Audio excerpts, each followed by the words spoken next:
হায় হায় রে, এই কাউগুলাও না যেখানে সেখানে শুধু পটি করে। কি রে ভাইয়া, কি করিস? এই যে এখানে বসে বসে মশা মারছি, মারবি? তুই মার মশা, আমার খেয়ে দিয়ে কাজ নেই, আমি এখন মশা মারবো না। তুই দেখতেছিস যে আমি বসে আছি, তারপরেও তো নাটক করতে হবে। আচ্ছা, তুই একটুতেই রেগে যাস কেন? তুই এমন কেন বলতো? আচ্ছা ভাইয়া, সামনে তো ঈদ আসতেছে, আমাকে কিছু গিফট করবি না তুই? সরবি তুই এখান থেকে, গিফট মারানো লাগবে না, যা। আমি তোর বড় না ছোট? মানে তুই এমন লেভেলের হার গিফটে যে ছোটদেরকে কিছু গিফট দিতে হয় এটাও জানিস না। তোর মতো কিপটে আমি আমার জীবনেও দেখিনি। আচ্ছা, তুই তো আগে এমন কিপটা ছিলি না, তাহলে এখন এমন কি করে হলি রে ভাই? আমি গিফট হয়েছে আম্মুর জন্য, যা আমার আম্মুকে গিয়ে জিজ্ঞাসা কর, যা। ফুপি ফুপি, মোস্তাকিম ভাইয়া নাকি তোমার জন্য কিপটে হয়েছে, আমাকে বললো। তুমি জানো না মা, এই বোকা ছেলের কাহিনী।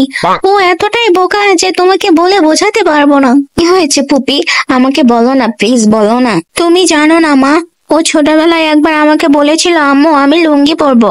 তো ও তো অনেক ছোট ছিল, ওর সাইজের লুঙ্গি কোথায় পাবো?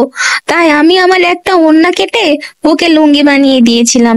সেই থেকেই ও হার কিপটে। উফ, এই গরমের মধ্যে কি থাকা যায়? কিভাবে সম্ভব? হায় হায় রে, এই কাউগুলাও না যেখানে সেখানে শুধু পটি করে। গোবরগুলো রাস্তায় না রেখে আমি বাসা নিয়ে যাই, আম্মু এগুলো রোদে শুকিয়ে রান্নার কাজে লাগাবে।